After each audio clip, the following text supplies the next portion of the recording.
Esse vídeo é uma sequência dos chamados jogos territoriais nas empresas, aqui apresentado como jogos políticos nas empresas,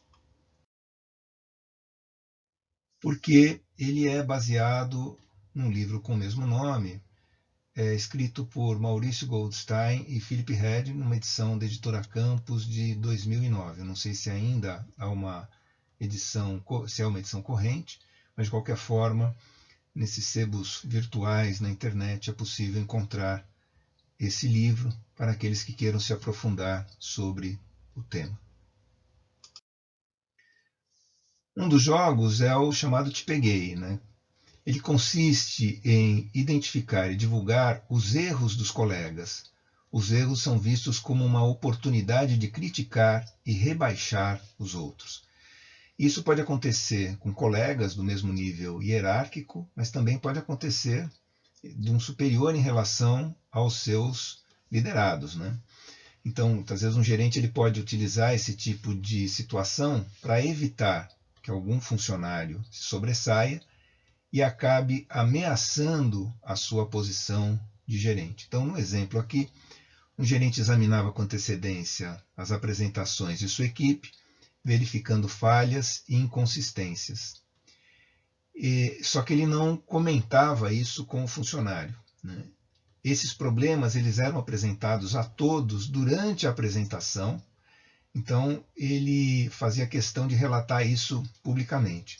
Ao agir assim, o diretor ou gerente reforça, né, entre aspas, obviamente, sua liderança, mostrando-se melhor do que qualquer membro de sua equipe e desestimulando eventuais concorrentes.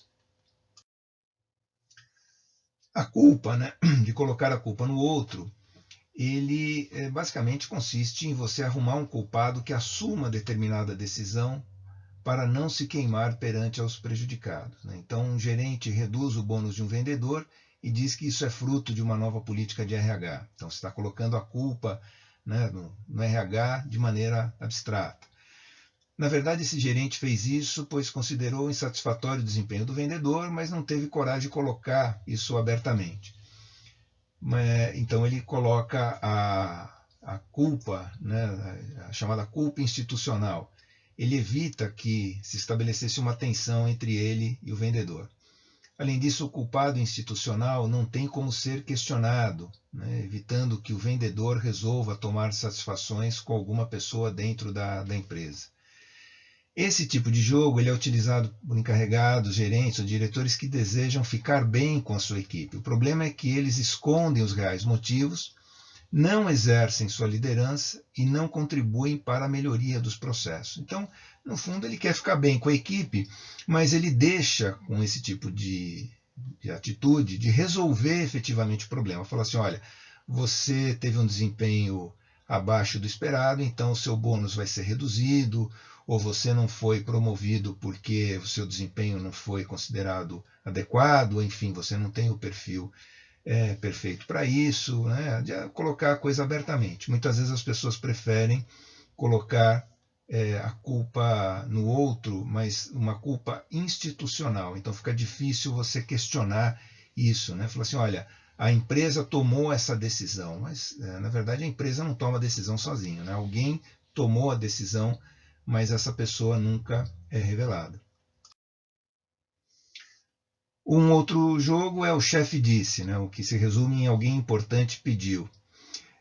As pessoas invocam o nome de um diretor ou gerente para defender uma ideia, para conseguir o que desejam ou para reforçar seus argumentos. Então a pessoa diz que esteve conversando com o diretor e que ele sugeriu um determinado procedimento ou defendeu um determinado projeto ou ideia. Na verdade, isso não ocorreu. A pessoa ela quer reforçar suas ideias ou passar uma impressão de poder e elas usam o nome de um diretor, o nome de um gerente, e geralmente as pessoas não terão como verificar ou questionar, né, a pessoa citada, o diretor, o gerente, verificando se a história é procedente. Isso pode funcionar em grandes empresas onde os diretores não são facilmente acessíveis. Mesmo assim, o tiro pode não funcionar, pois algum dos ouvintes pode ter um relacionamento direto com o tal diretor né? Pode ter um canal direto de comunicação, podendo constatar a veracidade do que foi.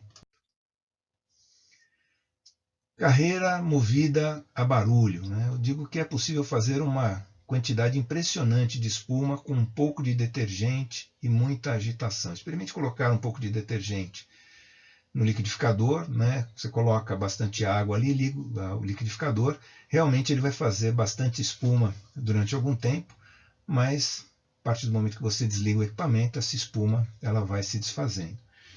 Então, muita gente utiliza esse expediente para fazer muito barulho, né, para chamar muito atenção, tendo em vista uma possibilidade aí de promoção, enfim, ela antevê ou ficou sabendo, né, de uma possibilidade, por exemplo, de promoção, vão escolher uma pessoa para um determinado cargo, então ela quer chamar a atenção de uma maneira bem expressiva, então ela começa a desenvolver, né, um grande projeto, tem uma grande ideia, que será aí divulgada como radical, né, para uma mudança ampla e rápida e bem sucedida, né? Então, quando bem avaliada num prazo bem curto e que justificará a sua promoção da função atual para outra, antes que o fracasso dessa grande ideia acabe por pegar.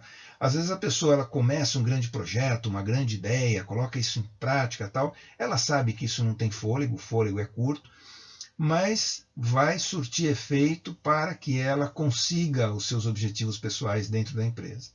Uma vez que ela tenha sido promovida, esse projeto ele vai ser cuidado por uma outra pessoa, e como ele tem fôlego curto, ele não vai dar certo, provavelmente, e aí as pessoas podem falar assim, não foi culpa, né, de quem formulou, porque quem formulou estava levando aquilo bem, né, só que essa pessoa foi promovida. Provavelmente a culpa foi de quem assumiu o projeto, ou seja, quem pegou o abacaxi para efetivamente descascar. A vítima, né? Aquela pessoa, se não fossem os outros, a minha vida seria maravilhosa, né? Então, muitas vezes a pessoa coloca a culpa sempre nos outros, né? Ela teria um desempenho maravilhoso se não fossem os outros. Então, as pessoas dizem que as pessoas que usam esse jogo dizem, eles não reconhecem os meus méritos, eles sempre tomam as decisões erradas, né? E não me ajudam, só eu que trabalho, tal. Na verdade, esse tipo de comportamento pode esconder alguns problemas, como falta crônica de iniciativa, quer dizer, a pessoa não tem iniciativa para resolver os problemas, né?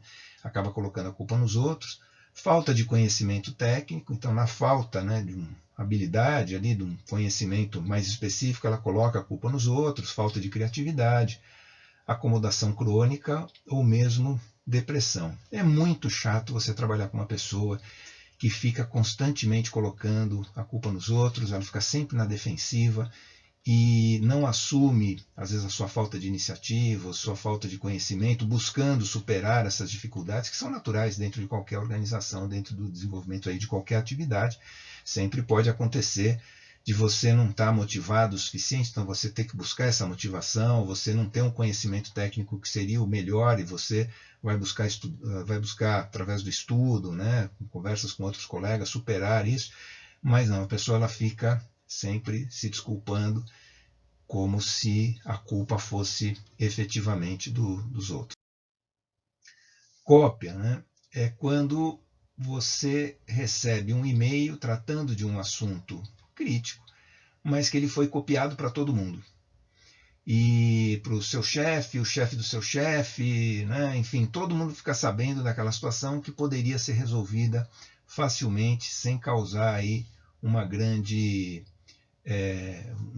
tumulto dentro da empresa. Quando ainda você sabe quem foi copiado, por exemplo, uma mensagem, um e-mail, você tem até como se preparar em relação a isso. Muitas vezes o problema é quando vai como cópia oculta, quer dizer, as pessoas ficam sabendo do problema, só que você não sabe efetivamente que isso foi divulgado para um grande número de pessoas, né? Então, ficar muito atento a isso e evitar, muitas vezes isso é colocado como uma forma de provocação. A pessoa passa a você um determinado problema, critica você, às vezes abertamente, com cópia a todo mundo, e aí a intenção, né, é que você realmente perca a compostura, enfim, que você parta aí para uma agressão via troca de mensagens. Fala assim, olha, no caso de mensagens críticas que podem, né, aquela mensagem que você recebe uma provocação, às vezes por e-mail, no e-mail corporativo, e você quer, se sente a vontade de retaliar imediatamente, faça o seguinte, feche o seu aplicativo de e-mail, escreva a mensagem no editor de texto, salve o arquivo, feche isso, vá almoçar, tome um café ou espere o dia seguinte, abra a mensagem de novo, leia, veja se é efetivamente aquilo que você quer dizer, para não cair nesse jogo, porque você pode entrar aí num ciclo que pode ser muito prejudicial e às vezes se você não responder ou responder só a pessoa, né, sem envolver os demais, você pode ter uma solução muito mais elegante e muito mais contida, evitando se expor da maneira que a pessoa que o provocou desejava. Zona cinza, né? Jogadores deliberadamente ampliam a ambiguidade ou são pouco claros sobre quem faz o quê. Então, muitas vezes o gerente ele não deixa claro, né, as atribuições de cada membro da equipe. Às vezes ele pode fazer isso para criar tensão entre os subordinados, diretos ou departamentos, o que provoca um mal-estar que incentiva as pessoas a trabalharem mais. É um método de gestão bastante equivocado, né? Mas também pode ser utilizado, né, para não deixar muito claro determinadas decisões que possam incomodar alguns funcionários, não entrando em choque direto com esses funcionários. Então, ele tem uma certa similaridade com aquela de buscar o culpado, de você colocar a culpa institucional. Você não deixa as coisas muito bem definidas, você não deixa as coisas claras, de tal forma que você pode cobrar ou pode deixar de cobrar, você pode criar tensões ou deixar de criar tensões, quer dizer, você vai administrando conforme o que eu chamo de uma administração contingencial incorreta, porque você vai criando essas tensões e administrando isso conforme a sua conveniência. O envolvimento de faz de conta, né? Então, o gerente, às vezes, ele realiza uma pesquisa de opinião, ele chama lá os funcionários, olha, vamos fazer aqui uma pesquisa de satisfação, quem tem críticas ao trabalho, aqui críticas à organização, pode apresentar isso de uma maneira tranquila, né? E muitas vezes esse jogo é utilizado para identificar os descontentes. Com o tempo, esses focos de resistência eles são eliminados, são transferidos ou promovidos para outro departamento, desligados, tal. Então, às vezes o gerente ele faz de conta que ele está sendo legal, que ele está sendo bonzinho, né? Tá uma nova política de gestão para identificar os problemas, os descontentamentos, mas ele, na verdade, ele quer saber quem não está jogando no time dele e aos poucos ele vai se desfazendo dessas pessoas. O dividir para conquistar, ele tem, de certa forma, uma similaridade com aquele jogo da zona cinzenta, né? O chefe deliberadamente indispõe os subordinados uns contra os outros apenas para manter e consolidar o poder. Então a ideia é o seguinte, enquanto os funcionários estão brigando entre eles, eles não ameaçam a posição do chefe. Então o chefe ele pode reduzir o espaço de um subordinado, evitando que ele se sobressaia e venha a constituir uma ameaça. Ele pode indispor um funcionário produtivo, né, contra um outro, também evitando que eles se sobressaiam e possam constituir uma ameaça. Então, dividir para conquistar, na verdade, você cria uma série de tensões dentro da sua equipe para que as pessoas acabem não ameaçando a sua posição de chefia, a sua posição de liderança. A base inicial subestimada ela é bastante interessante. Eu falo assim que esse é um jogo que dos jogos aqui ele pode ser aplicado, porque é até um conselho. Quando você assume, por exemplo, um determinado projeto, tem gente que tem essa tendência, fala assim, olha, antes a empresa, vamos supor, número genérico aqui, a empresa produzia 50 unidades de um determinado produto num determinado tempo.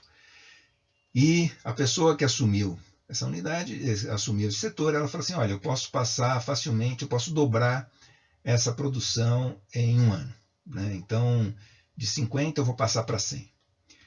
Bom, o conselho é que você nunca apresente o número máximo que você pode seguir. Por quê, pessoal? Se você não conseguiu 100, você saiu de 50 e foi, por exemplo, para 85 ou 90, vai ficar aquela sensação de que você falhou. Então, é preferível você falar assim, olha, você pensa assim, eu posso atingir 100? Posso, não é difícil. Mas eu vou dizer que eu vou atingir 75 ou 80.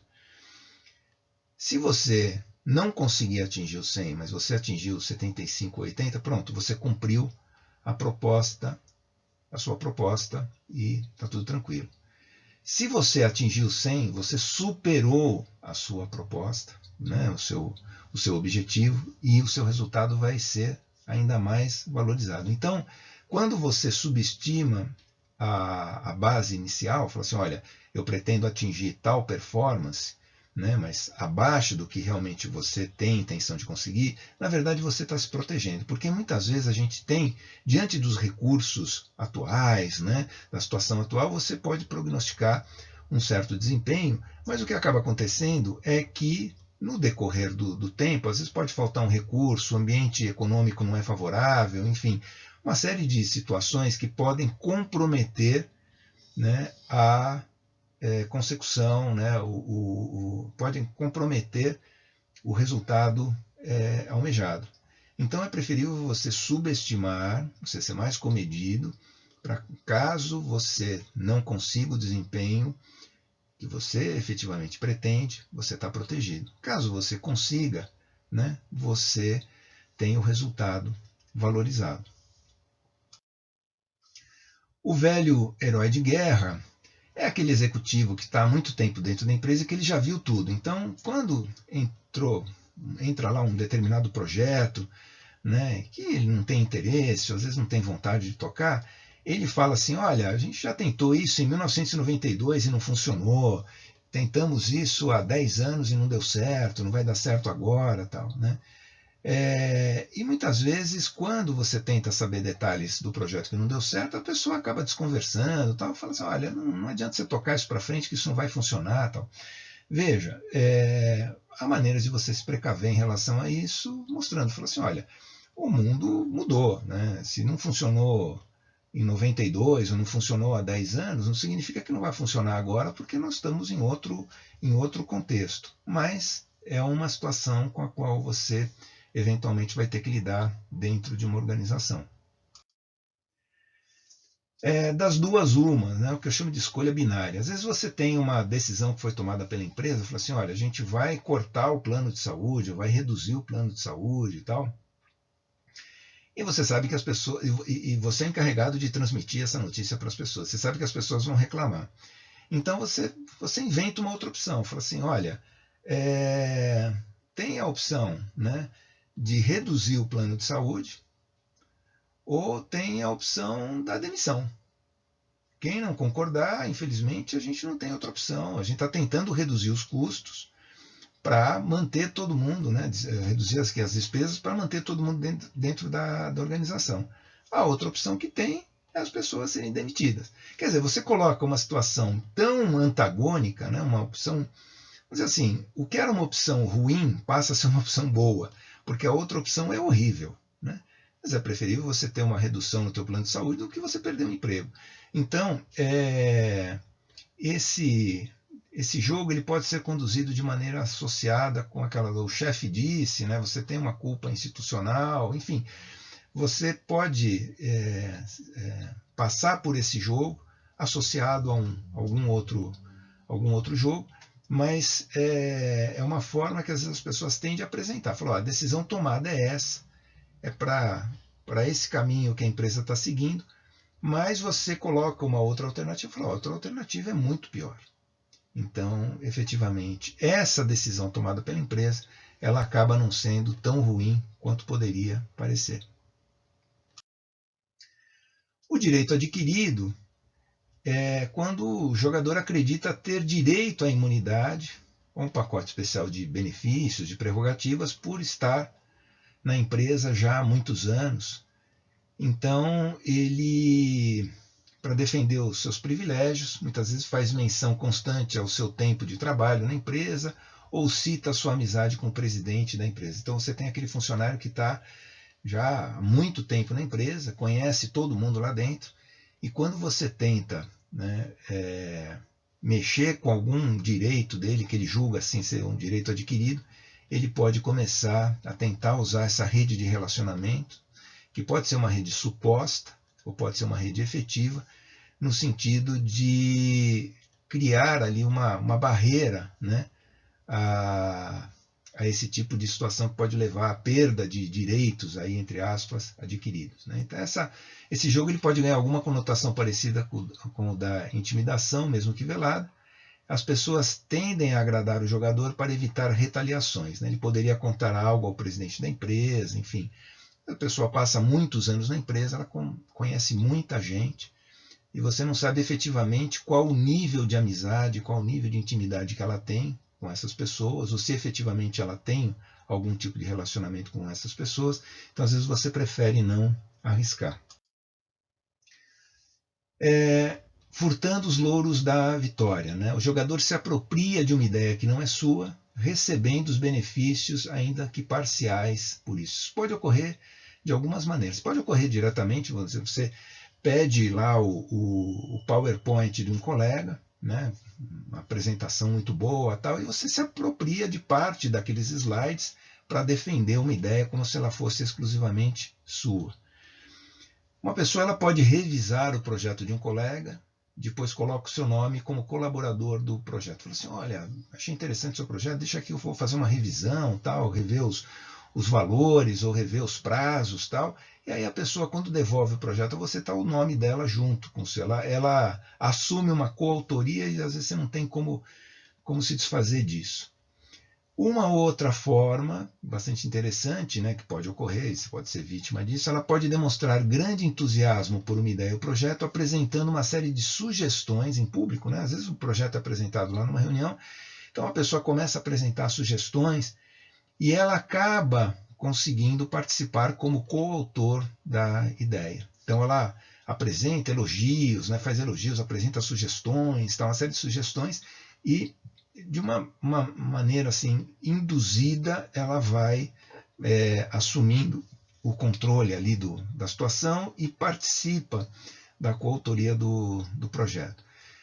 Uma variação disso, né, o jogador ele elogia deliberadamente uma pessoa diante das demais, estabelecendo sutilmente uma hierarquia entre eles, algo do tipo, somente um executivo de nível mais alto pode elogiar a ideia de um outro profissional em público, ou seja, ela aproveita, né, ela faz o que a gente chama de escada, né, ela usa a sua apresentação como uma escada para se projetar. Então, você apresentou um projeto muito interessante, muito legal, e aí a pessoa começa a tecer uma série de elogios a esse projeto, em público, apresentando uma série de sugestões, tal. Então ela usa esse teu projeto como uma forma de apoio para que ela se sobressaia, né, e ganhe destaque. Bom, um outro jogo é a vantagem doméstica, quando você determina, por exemplo, aonde vai ocorrer a reunião, né, quem você vai convidar, em que lugares cada um irá sentar, em que horário ela realmente vai começar. Então você traz a reunião para um ambiente que lhe é familiar. E o jogador ele poderá combinar pausas com algum colega ou secretário. Então, por exemplo, durante a reunião, o colega da sala ao lado poderá interromper, numa interrupção já prevista, né, pode interromper a reunião, pedindo uma breve opinião sobre um outro projeto, especialmente mencionado para impressionar os outros participantes da reunião, mesmo que esse projeto não exista. Uma secretária poderá interromper a reunião para informar que um diretor ligou apenas para demonstrar poder aos outros participantes da reunião. Então a pessoa traz a reunião para o seu ambiente, né, o que ela domina, ela pode marcar essas interrupções. Olha, daqui a 10 minutos você entra, menciona determinado projeto, ou você menciona determinado diretor, diz que ele ligou. E aí, além disso, quando você marca a reunião para o seu ambiente, você decide quem você vai convidar, você pode meio que estipular em que lugares as pessoas vão sentar, para dificultar, às vezes, a comunicação, né, entre determinados grupos, que horário essa reunião realmente vai acontecer, um horário em que talvez algumas pessoas não possam participar, né? Então, é um jogo que pode ocorrer aí também dentro das organizações, a gente tem que ficar atento a isso.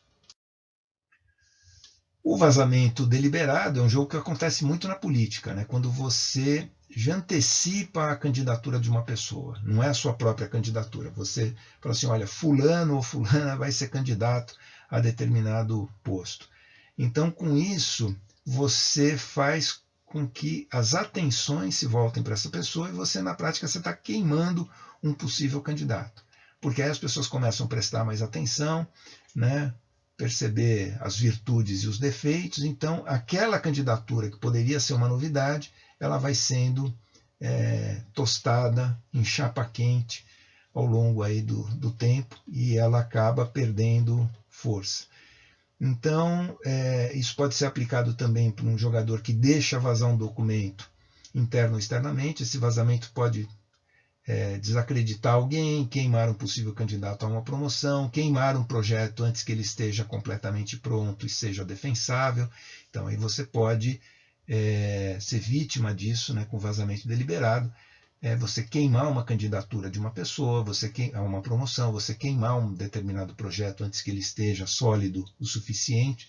Enfim, é um outro jogo com o qual a gente tem que ficar aí bastante atento.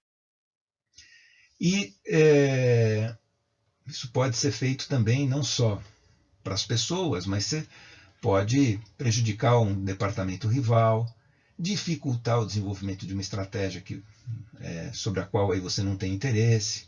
Tá? Enfim, isso pode ser aplicado não só a pessoas, mas também projetos, né? E também departamentos ou determinados setores dentro da organização. Então, basicamente, eram esses os jogos políticos que são complementados pelo vídeo 1, que são os jogos territoriais das empresas.